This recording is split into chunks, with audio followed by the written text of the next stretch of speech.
Buenas tardes a todos. Vamos a concentrar toda la atención en lo que nos reúne aquí hoy. Sed bienvenidos a la inauguración del curso 2024-2025 del Aula de la Experiencia de la Universidad de Sevilla. Estamos en calendario y en fechas de inicios de curso. Aquí la sede de los Palacios. Por cierto, móviles, por favor, en modo avión, silencio. Esto no suena a regañina, únicamente que cuando empiecen las clases será un habitual al principio. Es preferible para compañeros, profesorado, en fin, un poco de tenerlo en cuenta y nada más, ¿no? Sobre todo porque se puede alterar en un momento determinado el orden de la cuestión. Bueno, pues nada. La sede del Aula de la Experiencia en la Universidad de Sevilla ya lleva una andadura de un tiempo y ahora pues ha tocado a las sedes del programa provincial, que en este curso son 14 localidades ya de la provincia que tienen puesta en marcha, y este año comienzan 3, ahora el director del aula nos lo especificará, que significa pues un colectivo muy importante de este programa universitario de formación de mayores. Pues lógicamente contamos con la presencia de don Jesús Domínguez Plata, que es el director del programa universitario El Aula de la Experiencia de la Universidad de Sevilla. También no podía ser menos con nuestro alcalde, don Juan Manuel Valle Chacón. Evidentemente el ayuntamiento es un peso pesado en este programa, y el delegado de Educación, don Florián Ramírez Luna. Nos acompaña también el ponente, don Fernando Criado García Legaz, que será el que te lleve a cargo lo que es la lección inaugural del curso, ¿no? Antes de que empezar directamente con el acto en sí, David me ha dejado 2 recados para el alumnado en general. Me ha recordado que recuerde que mañana empiezan las clases, que se acabaron las vacaciones. Mañana a las 4:30 los alumnos de primero tienen cita ya en la Casa de la Cultura. Así que esta noche tienen que preparar la mochila. No toca otra. Ya no hay parada, empieza ahora y ya hasta finalización del curso, los días que toquen allí montando guardia. Y la otra cosa es que David mañana estará allí, estará en la Casa de la Cultura para solventar cualquier tipo de duda, inconveniente. Siempre al comienzo de curso pues falta un cable o no funciona el proyector o alguien se ha despistado y ha llegado ahora que no corresponde. En fin, que contar con la presencia del coordinador, David Blanco, mañana allí en la Casa de la Cultura. Y nada más, yo voy a entrar y salir, pero de momento nada más que contar, únicamente que estemos recibiendo todas las buenas energías que significa el comienzo de curso y que en este caso pues nos acompañamos entre nosotros y vamos a disfrutar de este acto. Tiene la palabra el delegado de Educación, don Florián Ramírez Luna. Muy bien, muchas gracias, Paco. Bienvenidos a todos. Bueno, como sabéis, tengo la suerte de haber vivido el aula de la experiencia desde muchos prismas distintos. Yo creo que el único que me queda ya es el de alumno, que cada vez está más cerca, cada vez lo veo más cerca. Y bueno, por tanto he tenido muchas veces la oportunidad de dirigirme a vosotros, tanto formalmente como más informalmente, durante todos estos cursos, y sabéis de sobra lo que pienso de vosotros y de este proyecto. Entonces hoy sí me vais a permitir que me centre en el nuevo alumnado, en los que vienen a primero, que por cierto veo bastantes caras nuevas y es una alegría, ¿no? Darle la bienvenida a un nuevo alumnado que viene al reclamo de lo que soy pues creo que eran alrededor de 170 alumnos, aparte de los que hay en primero, que conforman más de 200 en el total, y al final vuestra actividad, vuestro movimiento, todas las cosas que hacéis a lo largo del año, pues hace que la gente quiera pertenecer al aula y todos los años pues tengamos en primero un grupo nutrido, nuevo y al que os doy la bienvenida a un grupo del aula, a una familia del aula que ha sido capaz de hacer su asociación,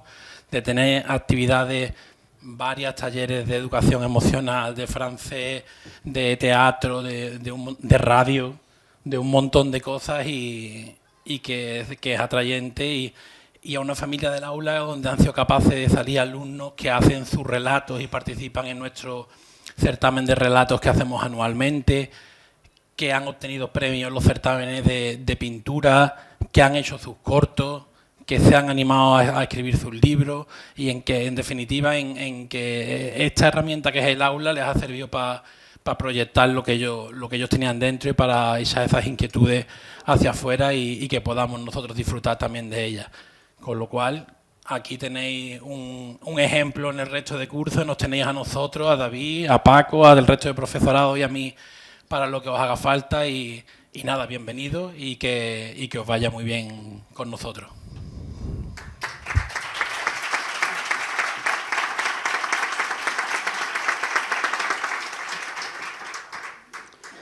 Bueno, pues continuamos. En este caso, lo que viene a continuación es posiblemente la primera paradita que tenemos que hacer cuando vamos a un nuevo instituto, un nuevo colegio, a la universidad, y es interesarnos por alguien que ha estado allí para preguntar y saber qué es lo que me voy a encontrar.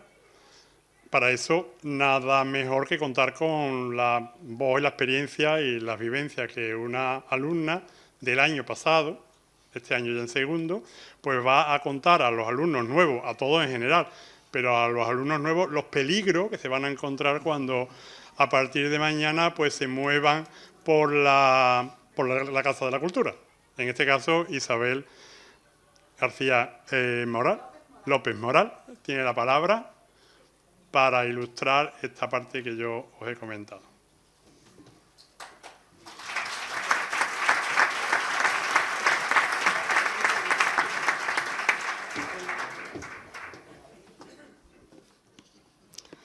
Buenas tardes a todos.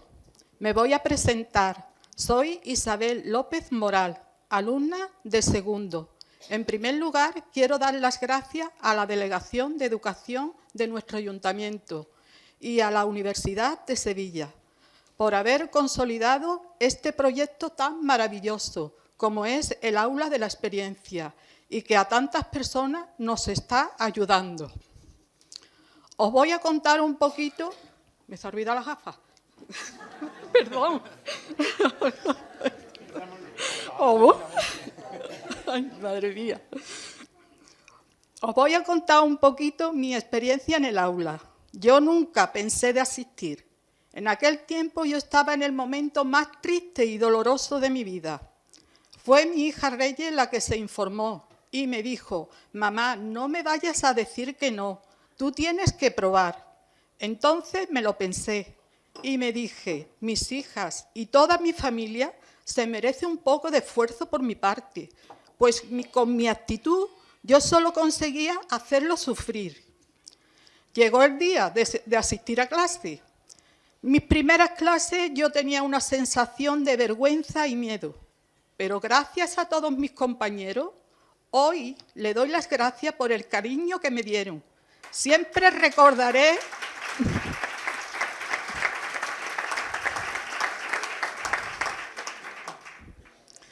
Siempre recordaré... Ay, que me había emocionado, por Dios. Bueno, siempre recordaré con gran felicidad cómo estuvieron disponibles para ayudarme de la mejor manera posible. Mi experiencia ha sido muy positiva y mi cambio personal brutal. Gracias, compañeros.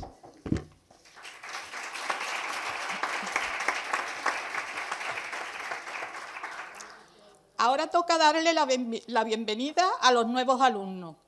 Lo principal es asistir a clase. Los temas que vaya a dar son muy interesantes. El profesorado inmejorable. Vaya a tener unas experiencias muy bonitas. Clases interesantes, excursiones, viajes culturales, teatro, etcétera. Que os va a gustar bastante. La clase de segundo os animamos a que asistáis. Estamos seguros que os va a encantar, no os vais a arrepentir.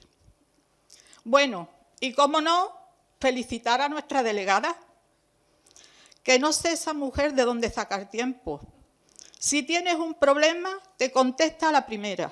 Nos organiza viajes por nuestra cuenta, merienda y hasta en pleno verano quedamos para reunirnos en unas tardes-noches en las que habemos disfrutado bastante. Gracias, Ana Mari.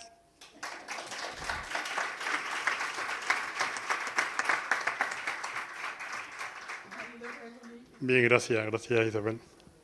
Bueno, los compañeros que entran en el primer curso tomen nota y a partir de mañana pues experienciar canto a partir de la fecha que nos vamos a empezar hasta ya el mes de mayo o por ahí. Continuamos ahora con una parte verdaderamente también muy enlazada con el alumnado de la sede, porque en este caso se trata de hacer una mención y reconocimiento a ese grupo de alumnos constante, insistente, a veces omnipresente, que son los que llegan a culminar 10 años de estancia, una vez ya que terminan los 3 años de formación y luego continúan en la formación continua. Tengo que decir que el grupo en el que se iniciaron estas personas que hoy se les va a hacer reconocimiento de 10 años de permanencia en el aula, el grupo comenzó de una manera un poco, podríamos decir, escabrosa, porque era un grupo bastante protestón. Después se corrigió. Después todo fue a bien, ¿no? Nada extraño. Los universitarios, si en algo hemos aprendido cuando hemos pasado por la universidad, es que es el tiempo de protestar. No importa posiblemente la edad, sino simplemente la situación, las circunstancias o las opiniones que hay que dejar correr en libertad. Y en este caso el grupo fue configurando esa parte anecdótica que os comento y que no tiene mayor importancia, a otra que sí hay que pararse en ella. Porque una característica del aula es la diferencia, la diversidad de formación y de personas que nos reunimos, que se reúne clase a clase. Y en este grupo hubo una sintonía tan abismalmente presente dentro de ellos que se apoyaron de manera muy decidida entre aquellos que tenían posiblemente una percepción más amplia y aquellos que necesitaban ayuda. Y configuraron un grupo que fueron al final verdaderamente exquisitos. Lo digo de motu propio porque en el proyecto y en la exposición que hicimos cuando los 500 años de la Vuelta al Mundo con la Experiencia, coincidí con ellos. Inicialmente algunos de ellos estuvieron en el grupo y se comprobó que no dejaban a nadie atrás. Que si había que pararse para comprender, atender, explicar y llevar hacia adelante todo lo que se comprometieron en aquel proyecto, lo hicieron. Con lo cual, pues, chapó por ello. No pasa nada, quedan 6 de aquel grupo que empezó en el curso 2014-2015 y a ellos pues se les va a hacer reconocimiento por esos 10 años de constancia, de estancia, de colaboración, de ayuda que tienen en el aula. Así que si no importa la mesa, se bajáis el alcalde, don Jesús, Florian, y voy nombrando para hacer entrega del reconocimiento a 10 años de presencia en el aula, en los palacios.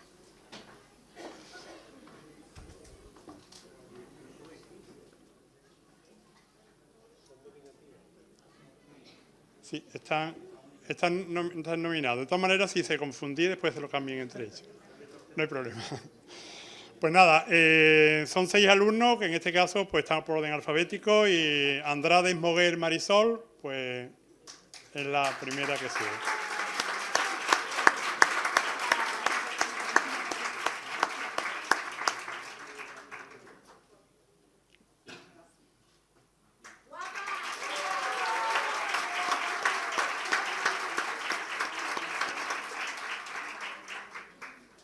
Armije Fajardo María Teresa.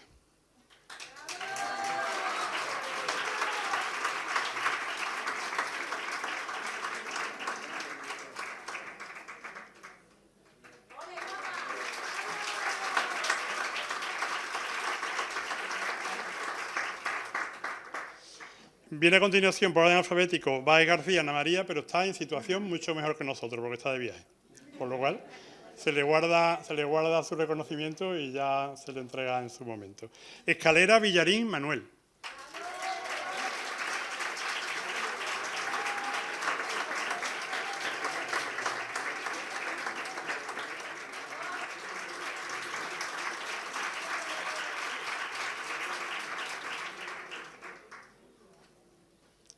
Gavira Gómez Consuelo, Chelo.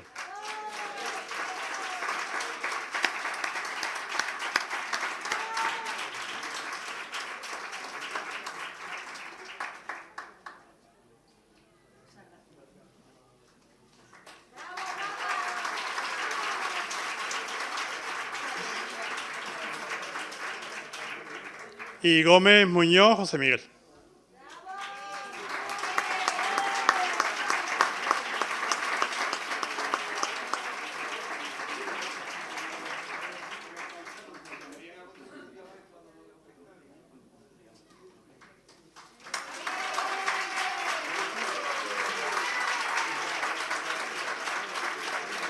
Ahora, si os parece, se venís los 5 y hacemos una foto ya de familia juntos, todos los 5. Subid los 5, por favor.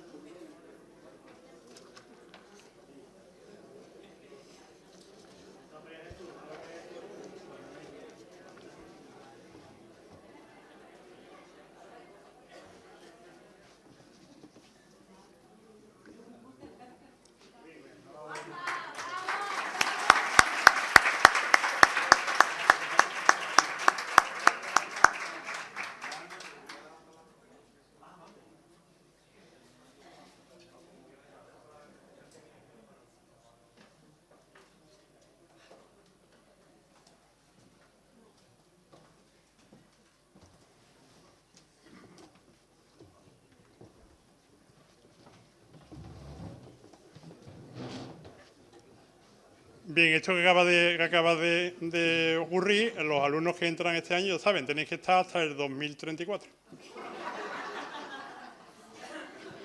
O hasta cuando queráis, no hay problema. No hay problema. Bueno, esto está fuera de guión, pero los alumnos quieren hacer una lectura de un documento reconociendo. Pues cuando quiera, Marisol.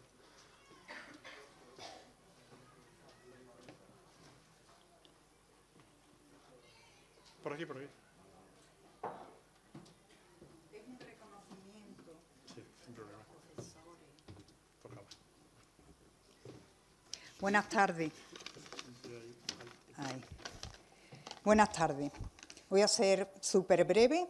Yo soy Marisol Andrade y es un honor estar aquí hoy, después de tantos años, para agradecer en nombre de mis compañeros y en el mío propio este galardón que nos dan en reconocimiento a nuestros 10 años de labor en el aula de la experiencia.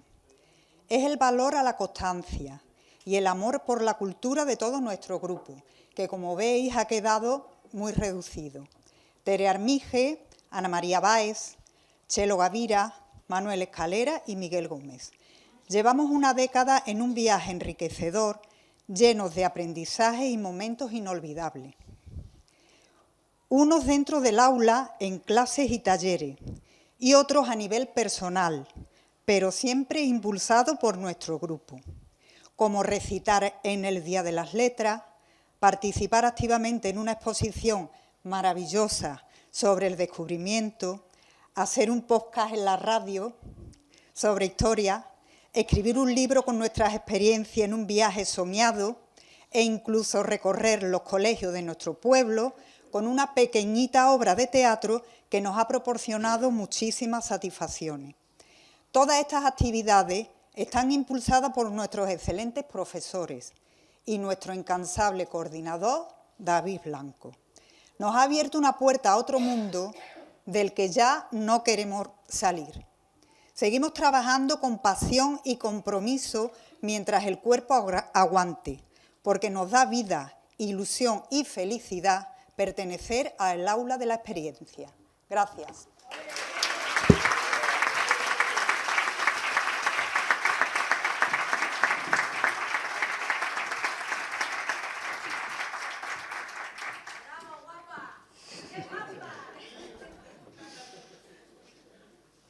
Pues nada que añadir a las palabras de Marisol. Únicamente que a partir de este momento entramos en la parte central y fundamental de lo que es un acto de inauguración de curso escolar, que lógicamente pues se refiere, para los que habéis estado todos estos años en el aula de la experiencia, pues el primer contacto con la universidad que a nivel formativo vamos a tener de la mano del profesor que nos va a ilustrar con la lección inaugural.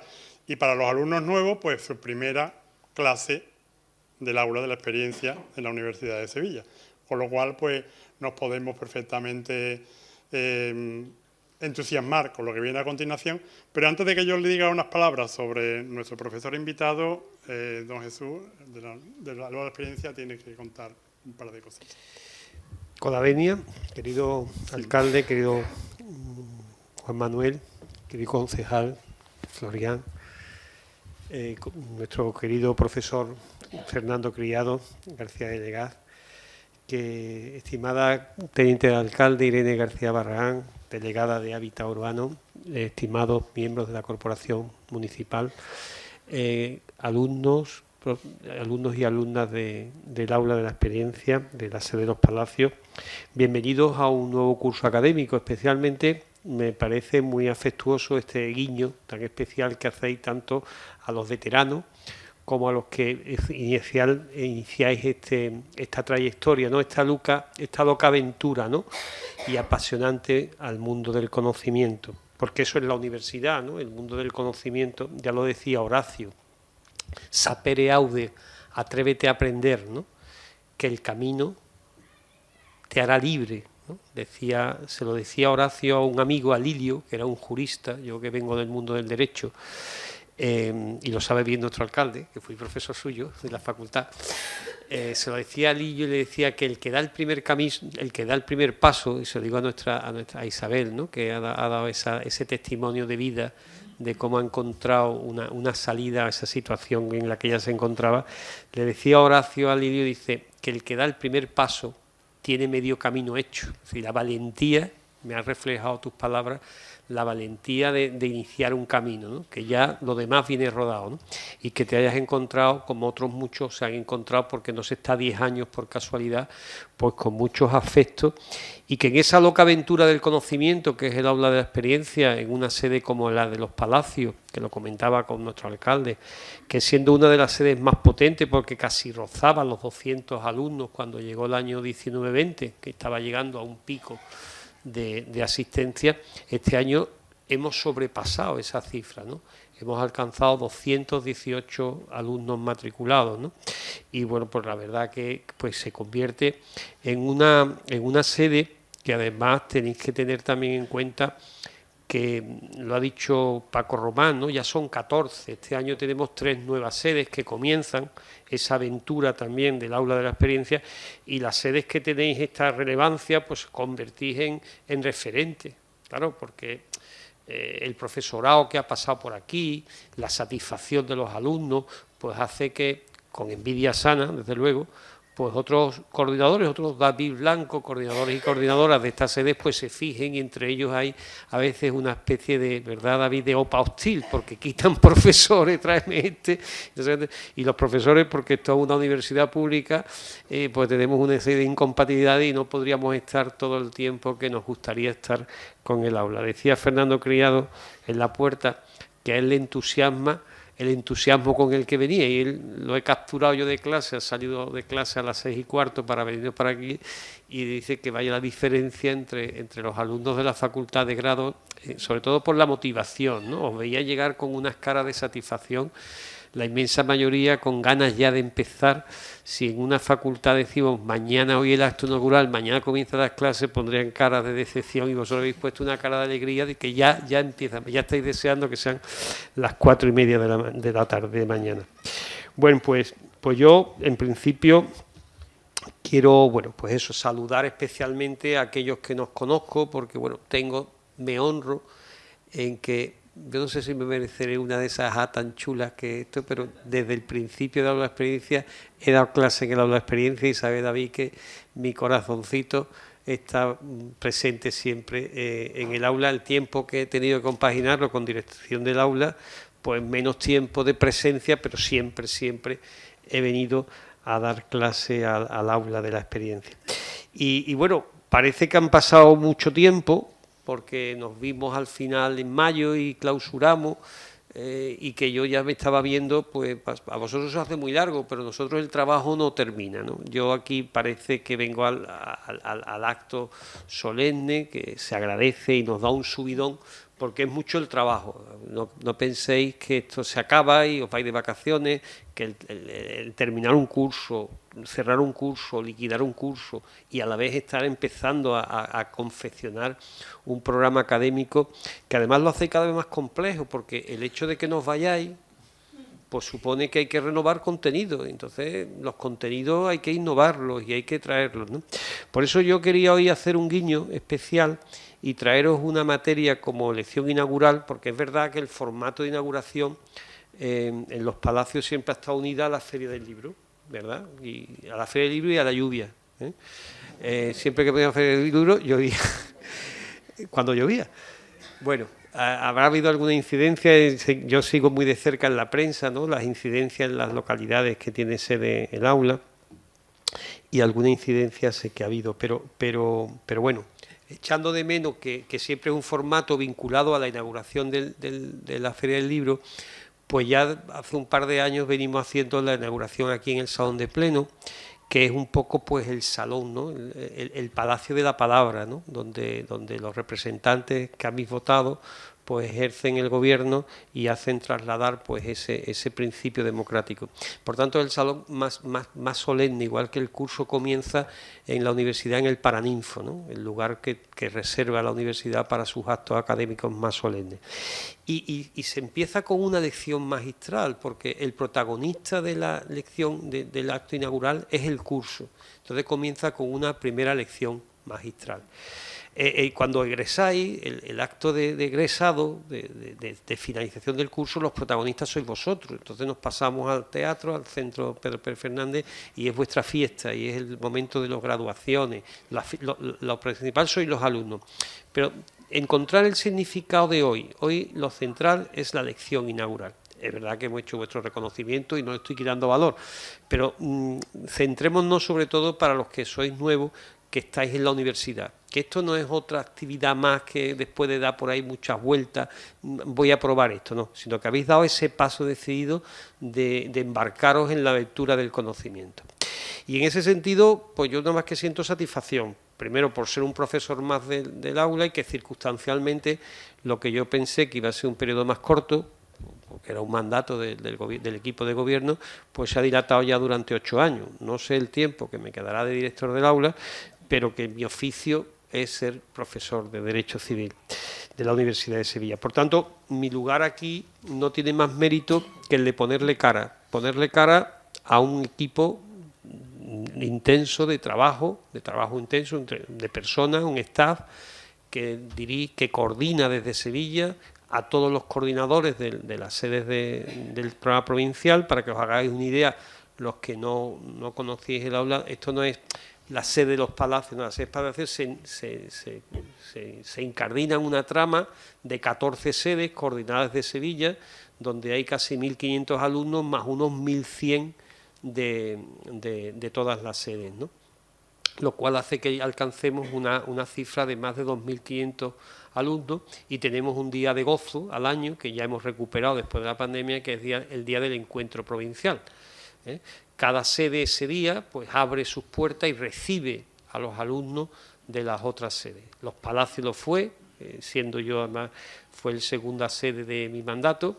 Siempre dije que había un antes y un después del encuentro de la sede, del encuentro provincial en los Palacios, y eso es bueno porque os copiaron el modelo. Ese modelo de que los propios alumnos hacían de Cicerón y los itinerarios y tal, lo han ido copiando. O sea que, como veis, tenéis la responsabilidad de ser una sede de referencia, y yo que me alegro. Pero quiero decir que yo solamente le pongo la cara, como digo, a todas esas personas que trabajan. Mañana mismo tenemos una conexión online o presencial de todos los coordinadores para analizar las incidencias, que no han sido pocas, de ese, bueno, dichoso mecanismo de automatrícula online y tal, que también sufrimos los profesores. Nosotros para cualquier consulta tenemos que tirar del móvil el factor de autenticación. Le comentaba ahora a Juan Manuel, el alcalde, que yo mismo ayer me quedé huérfano digital, se me bloqueó por un intento de hackeo el usuario, igual que a vosotros, y he tenido que empezar unos trámites. No tenía ni wifi en mi casa, ¿Cómo lo entendéis? Pues yo tengo vinculado todo a mi acceso a la universidad, no tenía wifi, no podía firmar la clase, o sea, yo estaba dando la clase pero no podía firmar el Orfeus porque no me reconocía, no recibía correo, no, o sea, me quedé totalmente tirado. Pero también tenemos que ver la bondad y la ventaja de todo eso del la contraseña, que sois alumnos de pleno derecho de la universidad, o sea, gozáis de una cantidad de recursos, de todos los recursos telemáticos de la universidad, todos los accesos a bibliotecas, todos los accesos a centros como el CRAI de la universidad, y sobre todo también tenéis ventaja, tenéis datos ilimitados de wifi, con tal de que en cualquier ciudad europea os acerquéis a la universidad, porque las redes universitarias son internacionales, son europeas, ¿no? Entonces os acercáis un día de viaje, que sé que soy aficionado a viajar más de la cuenta, pues si os quedáis sin datos, os acercáis a la universidad y inmediatamente le ponéis el wifi al móvil, a la tabla, lo que sea, ponéis vuestro vuestra contraseña y tendréis acceso al wifi y a los datos y recursos de esa universidad. O sea que encima sois universitarios europeos, ¿no? Esas son también las ventajas de esta materia. Es decir, como digo, mucho trabajo desde que terminé las clases hasta que el curso otra vez se ofrece, con la complejidad como sedes como la vuestra, que cada vez son más los que se van quedando. Y bueno, porque os quedáis 125, ahí 35 habrá en primero, 30 en segundo, 28 en tercero y 125 a lo que hay que renovarles de contenido. Ese trabajo no se improvisa. A los profesores hay que ir, bueno, también echándole, porque no todos los conocen. Es muy fácil a los alumnos, a los profesores que conocemos el aula, que nos gusta nuestro oficio y que tenemos pues eso, un subidón, como el que le daba Fernando en la puerta, pues el subidón que le va a dar ahora cuando él da de su lección inaugural, pues es muy difícil, ¿eh? Entonces, bueno, realmente ahora haré yo una semblanza más personal de Fernando Criado, porque su historia con el aula ha sido reciente y ha sido pues de una relación de entrega absoluta cuando ha conocido el fenómeno del aula, que se remonta al año 21-22, o sea que, o 21-22, efectivamente. Entonces, en ese sentido, quiero decir que el trabajo es mucho, pero que la recompensa es mucho más, ¿no? Yo hay veces que termino, ¿no? Y cuando es el aula siempre me viene a la mente esa, parafraseando a Serrat, el que decía su canción, dice: todo está listo, el agua, el sol y el barro, pero si no estuvieses tú, si no estuvieseis vosotros, no habría milagro. Pues eso es un poco lo que a mí me representa el aula, todo eso trabajo, todo eso sinsabores, todo eso pelearnos con las intervenciones de los ayuntamientos, pero pelearnos en el buen sentido y en el malo también. Es decir, todo ese tipo de cosas, pues cuando llega y ve esto, el salón colmatado, el entusiasmo y tal, pues todo lo suple, ¿no? Yo quisiera, con independencia de que Paco haga de maestre de ceremonias, pues contaros de una forma más personal la vinculación de por qué está aquí hoy Fernando. Digo porque me ha dejado el no estar en el formato de la Feria del Libro, que hemos tenido siempre pues profesores excelentes, más bien ligados al mundo de la literatura y de las letras, pues que le diésemos un giro a una materia que yo creo, en mi buen entender, que en el aula de la experiencia siempre ha tenido un determinado sesgo, ¿eh? El mundo de la economía, y hemos pasado, son los años de vida del aula, unos años muy complicados, donde a la gente pues le ha ido regular, ¿eh? Yo recuerdo que nuestra primera asignatura en el aula se llamaba Soluciones a la insolvencia en tiempos de crisis, desde un punto de vista patrimonial, especialmente para que los padres y abuelos que os encontráis en casa con una cierta problemática de tener que avalar o de tener que responder con el patrimonio de deuda o liquidar patrimonio, pues saliesen de clase con una idea cierta y con unos conceptos muy claros, ¿no? Entonces, el mundo de la economía, la visión en el aula, pero en cualquier sede, siempre ha tenido un sesgo un poco ideologizado. La economía, me lo corregirá Fernando Criado, se ha convertido los economistas, bueno, casi en gurús de lo que va a ser el futuro, ¿no? Como, no sé, se hablan siempre futuribles, y sobre todo de una cosa que a mí siempre me ha llamado la atención, que es que en todas las ciencias del conocimiento, en todas las áreas del conocimiento hay una suma divisio, ¿no? Está en el mundo de la medicina está la fisiología y está la patología, ¿no? Está cómo funciona bien y cómo está funcionando mal, ¿no? En el derecho está el derecho público, donde una parte es la administración, y el derecho privado, donde estamos entre particulares, ¿no? La herencia, los contratos, el matrimonio, la liquidación de un régimen económico. Y al alumno que le interesa el derecho privado, lo que a mí me pasa, mi relación, el cómo desigual a un hijo, la vivienda familiar en caso de una separación, o sea, nos gusta lo cercano. Y entonces, en el mundo de la economía, tal como yo lo veo, igual estoy equivocándome, pero creo que tengo una cierta relación con el aula para enjuiciarlo, siempre la suma divisio es la de la macroeconomía y la microeconomía. La macroeconomía, que es lo que se daba siempre en el aula y por donde ha ido siempre ese sesgo, pues muchas veces es como decir, bueno, a la ministra le va bien, las cuentas a la ministra, y digo ministra porque es ministra en este caso, pues le va bien, pero ¿y a mí me va bien? Esa es la microeconomía, ¿no? O sea, hacer una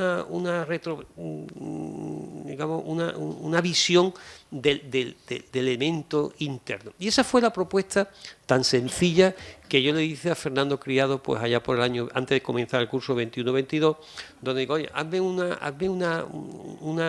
enfoque, a ver si es posible que le demos un enfoque al aula de la economía en este sentido, ¿no? Ya no tanto de microeconomía, sino del análisis económico, las finanzas familiares, eso no se daba en el aula, ¿no? Sobre todo por la conexión que yo siempre veía con la materia que yo en clase notaba que porque a mí las clases son de 1 hora o de 2 horas, pero a mí después me da la Puerta de Real de Villafranca 24 mucho más tiempo, porque empieza el servicio postventa, como yo le llamo, ¿no? Empieza el consultorio, ¿no? No es mi caso, pero sí, verás, si hubiese hay 3 hijos, la pequeña, no es tu caso, bueno, vale, no es tu caso, ¿eh? Y no estoy señalando a nadie, pero bueno, es una cosa que yo vivía, y ese fue el reto que yo le puse a Fernando. Entonces Fernando, que en ese momento estaba implicado en el tema de la inteligencia artificial, las criptomonedas, los blockchain, me dio una conferencia en Estepa de inauguración y ahí me demostró su deber de oficio. Una de las cosas que más identifica a Fernando Criado es su beticismo militante, o sea, él termina siempre mandando un abrazo verde y blanco, ¿eh? Entonces, la suma divisio del mundo en las clases de Fernando Criado son los béticos, y él les llama a los otros palanganas, a los sellistas, ¿eh? Pero bueno, ya lo irán conociendo, o sea, algo se le escapará. Entonces, enfrascado en ese mundo, me hizo una propuesta que la mandamos a una sede que se llamaba Cuentas y no cuentos para no economistas, de desbrozar la economía que nos interesa, digamos, a pie de obra, ¿no? Terminadas aquellas clases del otoño del año 21, yo recibí una noche de otoño, como la de hoy, un mensaje de Fernando Criado que me decía lo siguiente. Me voy a permitir, Fernando, leerlo, esto no te lo esperaba. Estimado Jesús, hoy he terminado mi segundo curso. Ha sido una experiencia enriquecedora, muy similar al primero. Creo que les ha gustado, que han aprendido en su inmensa mayoría y se lo han pasado, al menos eso parecía, bien. Muchas gracias por abrirme esta oportunidad, pues tras más de 30 años de docencia en plazas de los más variopintos, plazas entre comillas, personas, edades y lugares, debo reconocerte que es la docencia que más me reconforta, incluidos los másteres, y me ha hecho más feliz. Un fuerte abrazo verde y blanco, porque él termina así siempre. Él termina así siempre. Pues ese es Fernando Criado, o sea, una persona que en apenas 2 años se ha enganchado, ha ofrecido asignaturas del plan de estudio y en la medida que se deja, pues me permite que también lo proponga a alguna sede. Pues ese es el Fernando Criado que vais a conocer, una persona que igual que vosotros se ha entusiasmado hasta el tuétano con el aula, que prepara a conciencia los encargos y que precisamente os va a dar una conferencia sobre el encargo que se le hizo para Sevilla, que es, bueno, cómo entender ¿qué herramientas tenemos para esta nueva economía digital? Hemos visto, somos una generación que hemos visto, por ejemplo, desaparecer las compañías de seguro. Ya no hay una oficina de compañía de seguro, ya son teléfonos y tal. Y somos una generación que vamos a ver terminar los bancos y el efectivo, porque cada vez menos bancos, cada vez se han concentrado más, la oficina del banco cada vez es menos oficina del banco, ¿no? En fin, yo con esto quería dejar una semblanza de que la importancia que tiene pues ese cambio que está dando la economía y que no se quede a nivel de política económica, sino cómo nos afecta a nosotros eso. Y entonces, pues ya saben, ese es el terreno en el que yo le pedí a Fernando Criado, y me alegró poder la solicitud de David, porque bueno, pues es el momento de empezar también de una forma muy atrayente y también un reto, ¿no?, para el aula de la experiencia de los palacios.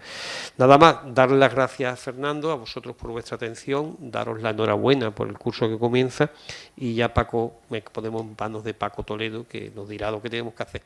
Muchas gracias.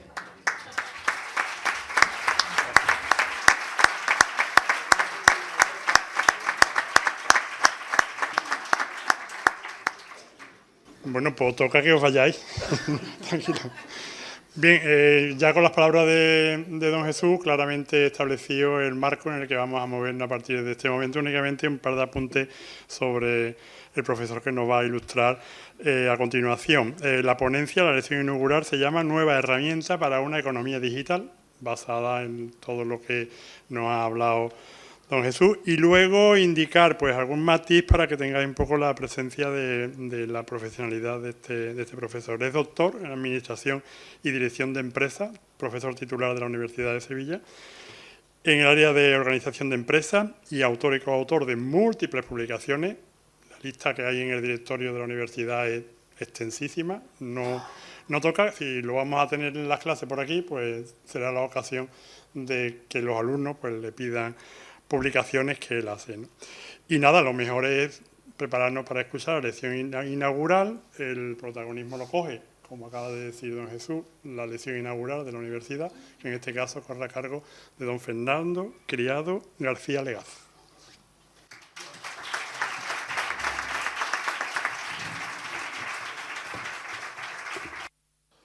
Bueno, antes que nada, como no podía ser menos, primero dar mi más sincero agradecimiento a la corporación, a su equipo de gobierno y a todas las personas vinculadas al aula de la experiencia y al propio ayuntamiento, evidentemente. Y también al director, a mi estimado y querido Jesús, que me ha permitido estar aquí con vosotros. Bueno, quería hacer un pequeño matiz cuando he dicho lo de verde y blanco. Es que, bueno, si soy del Real Betis Balompié, ¿para qué le voy a mentir? No podría decir de otra manera. Pero es que he tenido experiencias en antaño, en el pasado, que me han hecho... Bueno, pues fui consejero durante 3 años, en los años más convulsos del Real Betis, años 11, 12, 13 y 14. Y bueno, eso me ha llevado a fomentar, a consolidar más mi beticismo de toda la vida, ¿vale?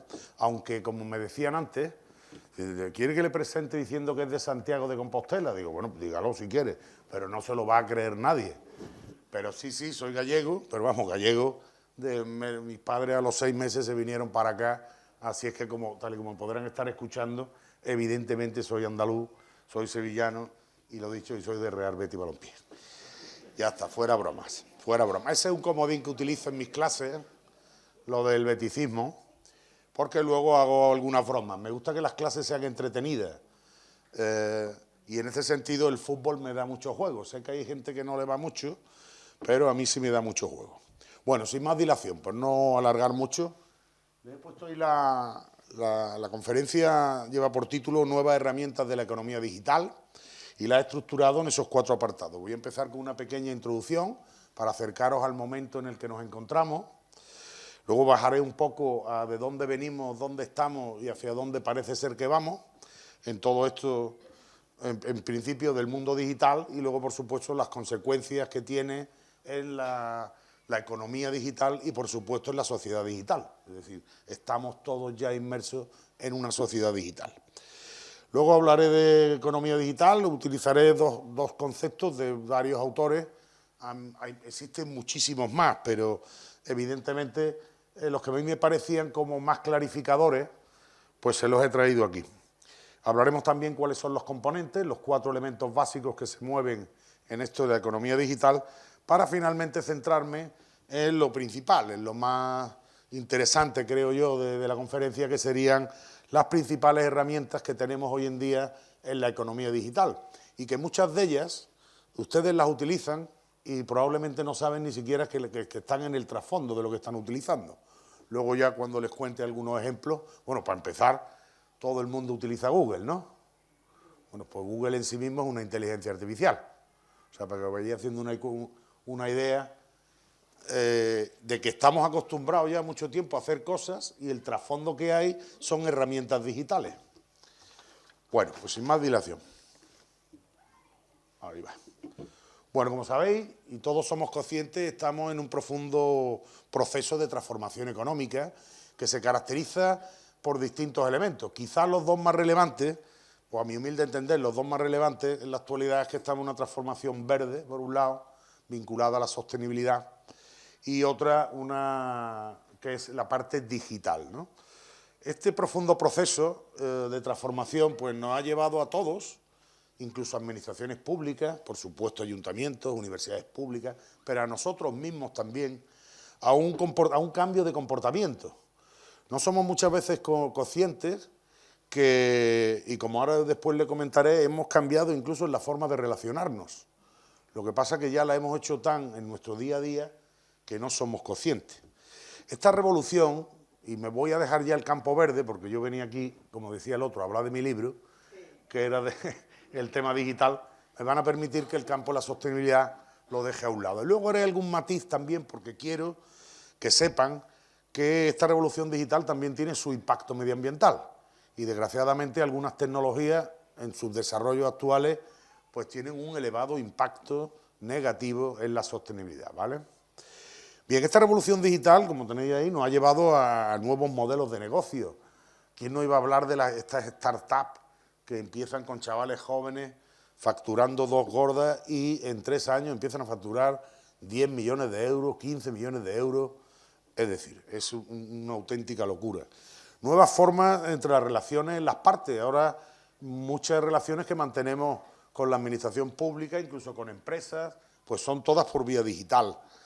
Tenemos también nuevos marcos regulatorios. Como luego diré, desgraciadamente esta pata es quizá una de las más débiles y la que luego les comentaré podría generarnos algunos problemas, que ya lo ha generado en el presente y en el pasado y que debemos aprender de lo ocurrido para que no vuelva a ocurrir en el futuro. También esta revolución digital nos ha llevado a crear nuevos productos, nuevos servicios, nuevos procesos. ¿Quién iba a pensar que la empresa de transporte más importante del mundo, que es Uber, no es propietaria de ningún vehículo de transporte? Fíjense qué cosa tan extraña, ¿no? Nuevos mercados. Hoy en día con la economía digital no hay límites al mercado. Tú, si quieres ser e-commerce, lo puedes hacer perfectamente y te pueden estar comprando en cualquiera de los continentes. Por supuesto, también y desgraciadamente nuevos delitos, ¿eh? Y en esto sí hay que tener más cautela y les pongo ahí puntos suspensivos, porque verdaderamente no sé qué consecuencias más va a tener, porque como van cambiando prácticamente casi a diario las tecnologías, los usos, etcétera, pues no me atrevería yo a dejar una lista cerrada. Este impacto de la transformación digital evidentemente nos va a afectar tanto en el campo económico, en el político, en el social, en el tecnológico, en el legal y en el medioambiental. Sí quiero decir aquí que ojalá, es un deseo, pero desgraciadamente no tengo mucha esperanza, como cuando culmine la conferencia les manifestaré. No tengo muy claro, es más, muy posiblemente creo que esta transformación, que tiene que ver con la 4ª revolución industrial, sería esta la revolución digital, vaya a ser justa, vaya a ser equilibrada y vaya a ser sujeta a competencia. El tema de la competencia lo tocaré después por el enorme poder de las plataformas y algunos otros monopolios o pseudomonopolios que estamos viviendo en este mundo digital. Bien, la normativa de defensa de la competencia hasta la fecha se nos ha revelado absolutamente insuficiente para contraponer este elevado poder que tienen determinadas compañías privadas hoy en día en esta economía digital. Les he querido traer aquí, solo como botón de ejemplo, que esta economía digital les ha afectado a ustedes, efectivamente, pero no solo a ustedes, nos ha afectado a todos, incluidas administraciones públicas, empresas, entidades, colectivos, etcétera. Nos ha modificado nuestra forma de ser y nuestra manera de comportarnos. Y, de hecho, nadie pone en duda que hoy en día las formas de relacionarnos son totalmente distintas a las de hace 10 años. Los cambios importantes en diferentes rutinas y en cosas que hemos hecho cotidianamente de otra manera. Pero ahora, ¿cómo establecemos contactos? ¿Cómo creamos relaciones de amistad, incluso relaciones profesionales en el ámbito digital? ¿Cómo planeamos viajes? ¿Cómo recabamos datos, información, conocimiento? ¿Contratamos a proveedores? ¿Nos relacionamos con las administraciones públicas? Etcétera, etcétera. Para mí, un catedrático que fue ministro, el profesor Castel, al que yo le tengo una enorme estima intelectual por su capacidad en el campo de la sociología, se adelantó enormemente, claramente, hace 15 años por distintos libros que le he leído a todo lo que está ocurriendo. Y me he quedado simplemente con una frase que me parece que representa bastante la realidad de lo que está ocurriendo. Paradójicamente hoy, la vida virtual es más social que la física. Y creo que desgraciadamente es así. Bien. Por otro lado, tomando un poco, porque nos podríamos preguntar, bueno, ¿y de dónde venimos, dónde estamos y hacia dónde vamos? Bueno, yo el hacia dónde vamos no lo tengo claro del todo, pero sí, sin embargo, les he representado un dibujo ahí que les quede claro porque queda bastante poco tiempo para que eso sea una realidad. Venimos de utilizar herramientas como el reloj de arena, hace ya unos cuantos siglos. ¿Dónde estamos hoy? Hoy ya utilizamos smartwatch, que vino a ser el sustituto del móvil, pero se han dado cuenta que desgraciadamente no lo va a ser. Y lo va a hacer las gafas, que lo sepáis, que ya hay algunas gafas en proyecto y sustituirán probablemente a los móviles. Gafas en las que, por supuesto, vamos a tener internet, realidad aumentada, realidad mixta, etcétera, etcétera. No les estoy hablando de ninguna entelequia. Miren, ya tiene un proyecto firmado Google. Bueno, es que no me gusta nombrar a esa compañía. Bueno, el monopolio Google ya tiene firmado un contrato a largo plazo con la famosa marca Ray-Ban y se están desarrollando ya gafas. El problema es que son todavía muy caras, como todo, la tecnología, pero esto yo creo que en un lustro muy probablemente ya no llevemos ni móvil. Bien, ¿y hacia dónde vamos? Bueno, pues hacia dónde vamos, ahí lo veis. Un cerebro con un microchip conectado. No se rían, ya hay 2 personas en el mundo, con el señor este de Tesla, que ya ha sido autorizado por las autoridades norteamericanas al implante de microchip en cerebros de humanos. Pero es que lleva ya muchos años probándolo. Y les invito a que miren en internet un mono con un microchip cómo juega al ordenador. Les digo que lo vean para que se queden un poco flipados. Un poco yo me quedé alucinado. Dicen, por cierto, que estos microchips nos va a venir muy bien para enfermedades tales como el Parkinson, el Alzheimer. Nos van a recordar nuestra memoria. No va a hacer falta con esto que las perdamos, porque tendremos lugares físicos conectados a nuestro cerebro. Luego, no lo vean tan lejos, no lo vean tan lejos. Bueno, y por supuesto, todo este proceso evolutivo nos lleva a hablar de un término que es la sociedad digital, que evidentemente guarda una relación directa o está absolutamente interrelacionado con la economía digital. ¿Y qué es esto de la economía digital? Bueno, le he traído aquí dos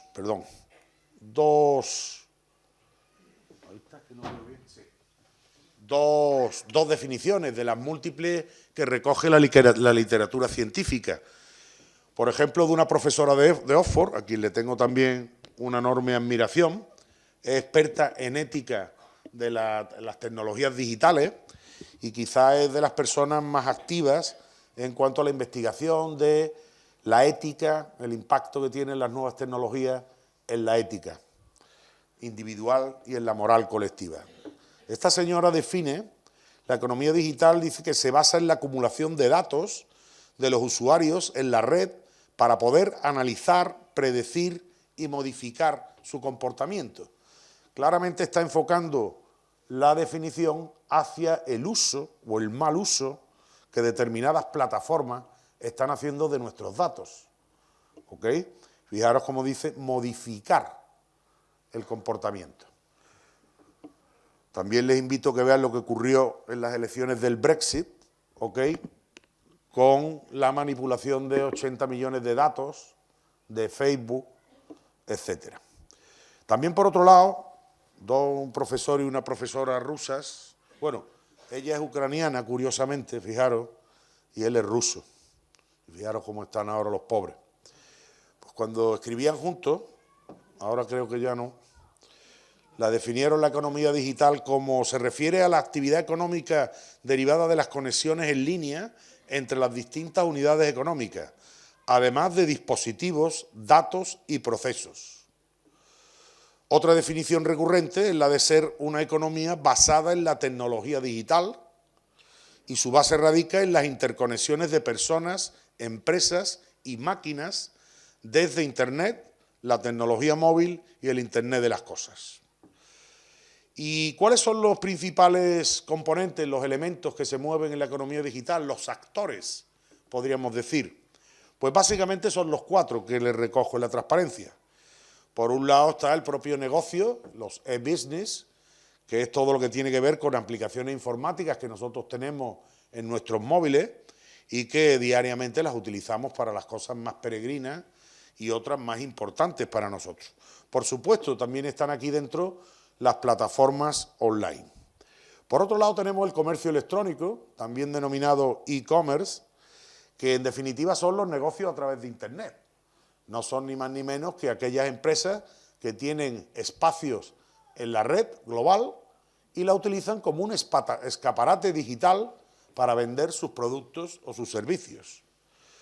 Como no, estamos nosotros como agente básico, fundamental en todo esto, que somos nosotros, las personas físicas, las empresas, las instituciones, que de una y otra manera demandan u ofrecen productos y servicios digitales.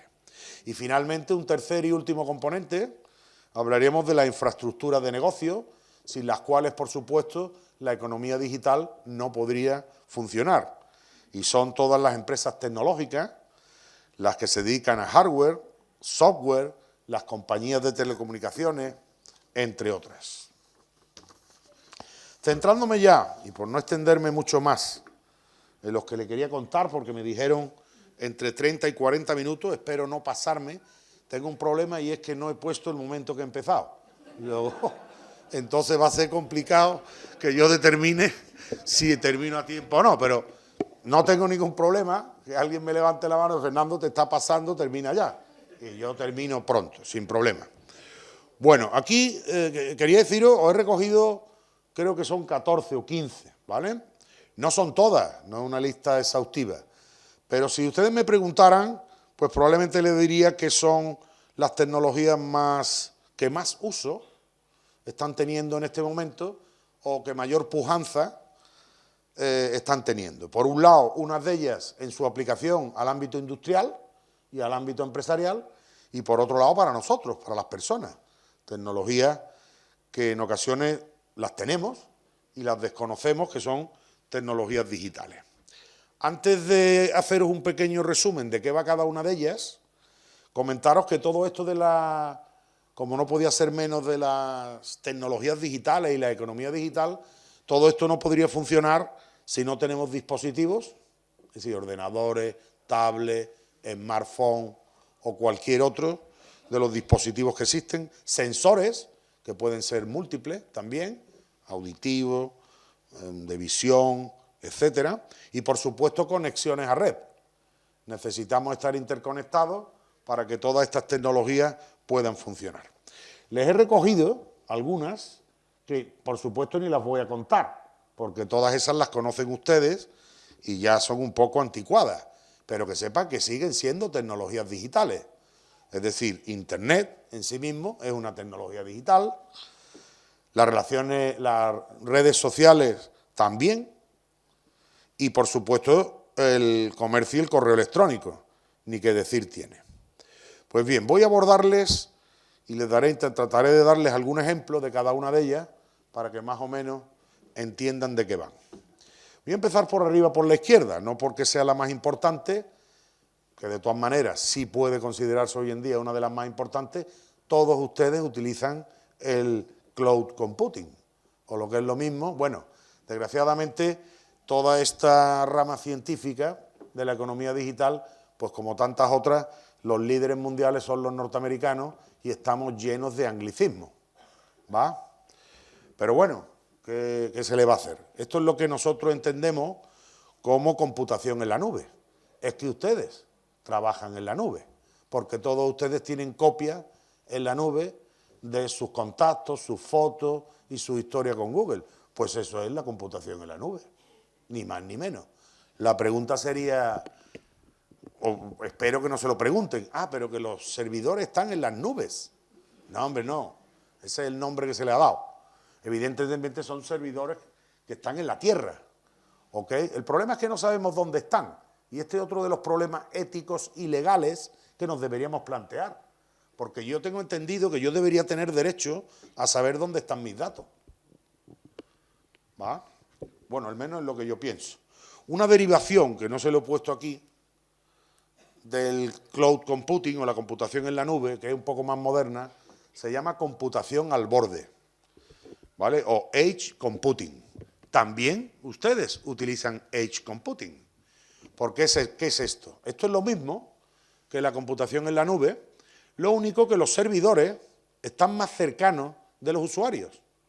Ustedes saben que pueden utilizar los servidores de la Universidad de Sevilla para múltiples cosas, desde búsquedas bibliográficas, bajaros documentos. Bueno, pues ya está, los servidores y las memorias donde se guardan vuestros datos, eso es edge computing.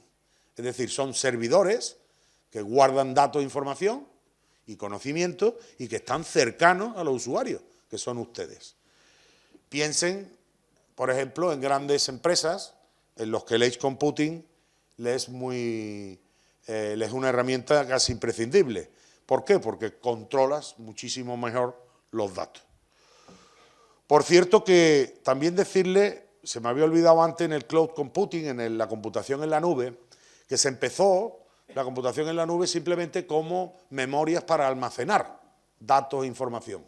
Hoy en día ya esto ha evolucionado y ya no solo podemos guardar datos y por supuesto bajárnoslos, subirlos, manipularlos, sino que ahora, desde hace ya unos años, también los ordenadores desaparecerán. ¿Por qué? Porque necesitaremos simplemente una pantalla y algún tipo de hardware. Los teclados desaparecerán también, que lo sepan. Y me dirá, bueno, ¿y cómo le vas a escribir? Pues no le vas a escribir, le vas a hablar al ordenador, punto. Ya está. Eso es lo que vas a hacer. Bueno, pues ahora ya hay servicios de cloud computing, que es que el software, los programas, no los tienes tú en tu ordenador, están en la nube. Y entonces tú trabajas contra la nube. Es decir, son servicios nuevos, adicionales, que se han ido incrementando o añadiendo a esto del cloud computing. El Big Data, ¿qué es esto del Big Data? Bueno, como su propio nombre indica en inglés, son grandes datos. ¿De qué va esto?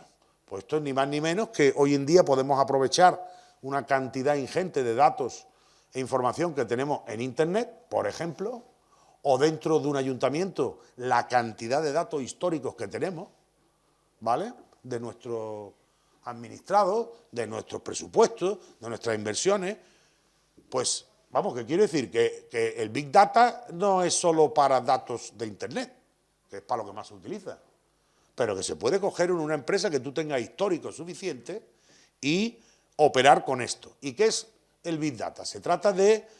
Hay dos grandes pasos. Bueno, primero tienes que tener claro qué es lo que quieres hacer y luego a partir de ahí operar. Pero básicamente los pasos son, una vez que tengo claro qué quiero hacer, quiero conocer cuál es el consumo de agua en mayo para el próximo año. Pues muy probablemente a través de Big Data y modelos predictivos, vuestro querido alcalde podrá saber aproximadamente, con una desviación muy escasa, qué va a consumirse en este pueblo de agua. ¿Por qué? Porque los modelos te lo van a permitir, los modelos estadísticos. Bueno, pues el Big Data se trata de captar los datos de donde sean. En Internet, por ejemplo, se utiliza mucho Python, es un software, que daros cuenta que hoy en día somos muy simbólicos en Internet, porque ahora, y sobre todo los jóvenes, ¿no?, ¿cómo valoran las cosas? Con estrellitas, con si el dedo para arriba, el dedo para abajo. Claro, eso Big Data solo entiende de datos y caracteres, pero no de esos, que son símbolos. Entonces, por eso hay que hacer una pequeña programación para poder captar datos de ese tipo, ¿va? Una vez que se captan, se tratan estadísticamente con software específico y podemos llegar a modelos predictivos, es decir, modelos que me van a decir con una probabilidad muy alta qué va a ocurrir con esos datos que estamos manejando. Luego está la analítica predictiva y prescriptiva. Bueno, esto nos va a hacer un daño a los economistas terrorífico, pero terrorífico, porque la analítica predictiva y prescriptiva, muy parecido a lo que les he estado contando del Big Data, se trata de, utilizando una serie de modelos y de datos preexistentes, establecer decisiones a posterior, o sea, predictivas, es decir, te van a decir comportamientos de un producto, de determinado tipo de segmento en la ciudadanía, y luego ya, que son los últimos modelos, son los de analítica prescriptiva. Ya no es que van a predecir con una cierta probabilidad, sino que van a prescribir. Es decir, que el resultado que te da el modelo es lo que va a ocurrir, sin riesgo. Y esto es lo que nos va a hacer más daño, evidentemente, a estudiantes como los míos, que estudian Administración y Dirección de Empresas. Si a partir de datos y modelos del entorno tú puedes alimentar al aparato y te dice cómo tienes que decidir, pues la pregunta es para qué va a servir el economista.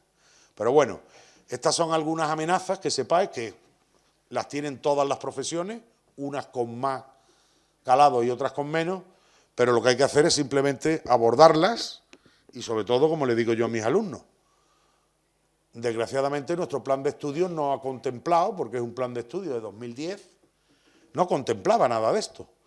Pues chicos y chicas, os tenéis que buscar la vida y formaros un pelín más sobre esto, que en Internet hay muchísimos cursos gratuitos para que se vayan dando cuenta de este tipo de cosas, y especialmente de inteligencia artificial.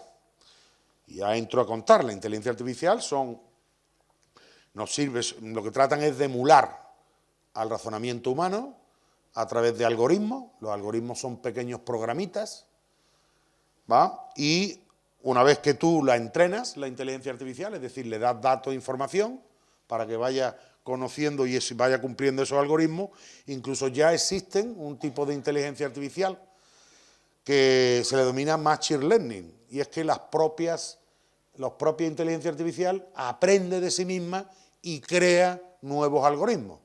Es decir, ya no hace falta que haya personas incluso que tengan que programar esos algoritmos. Aquí, por cierto, que la inteligencia artificial, que yo les invito a que la utilicen, déjense de tonterías y piérdanle el miedo, porque lo que van a mejorar es su calidad de vida, así de claro, porque la inteligencia artificial hoy en día te dan respuestas, no son fiables todavía, evidentemente, pero sí te dan muy buenas ideas. Tú quieres hacer un viaje a Cádiz y tiene un presupuesto de 50 euros, Pues pregúntaselo. ¿Cómo puedo ir a Cádiz con 50 euros? Pues ya verás cómo te monto un viaje espectacular. Bueno, muy espectacular no puede ser, evidentemente. Pero que sí. No, y sobre todo cuando tengan inquietudes sobre preguntas, yo es que le veo una utilidad. Muchas veces estoy hablando con amigos, me hablan de un término que yo desconozco y no me quedo con la duda, tío. Es que no me quedo con la duda. Se lo pregunto y ya está.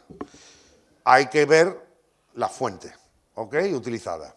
Porque también os digo que hay inteligencias artificiales que se inventan las respuestas. Y, por ejemplo, en temas científicos, tú le preguntas algo y en ocasiones se inventa las citas bibliográficas, pero que se las inventa directamente, ¿vale? Bueno, esto es porque no tenemos tiempo, pero en los entrenamientos de la inteligencia artificial también se puede hacer de manera maligna.